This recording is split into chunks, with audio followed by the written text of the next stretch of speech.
Two wars dominated international news this year, along with climate concerns and a royal cancer scare. CBS's Tina Kraus has a look at the stories that helped shape the world this year.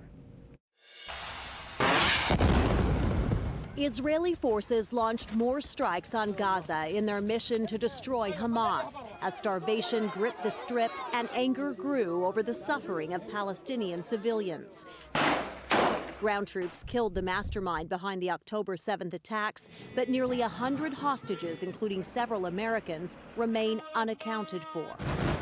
War spilled into Lebanon, with Israel setting off a deadly mass pager explosion targeting rebel fighters and taking out the head of the Iran-backed militant group Hezbollah. Iran retaliated with an unprecedented attack against Israel, unleashing nearly 200 missiles.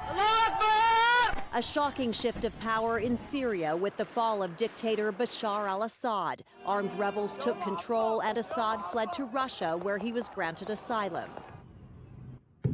2 years after Russia invaded Ukraine, Ukrainian forces lost more territory. Russia got a boost with North Korean troops joining the fight.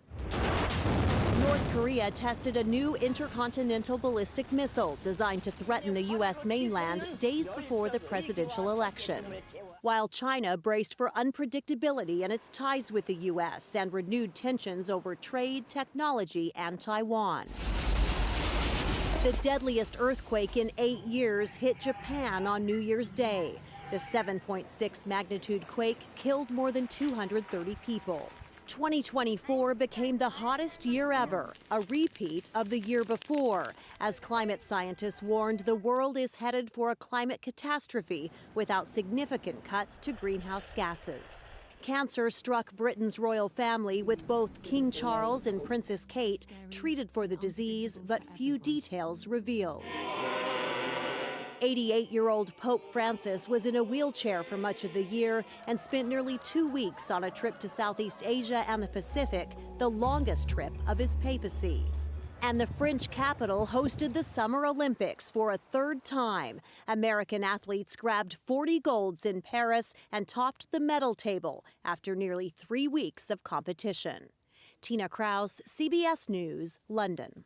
One other highlight from 2024 came from Down Under, when Australia became the first country in the world to ban social media for children under the age of 16.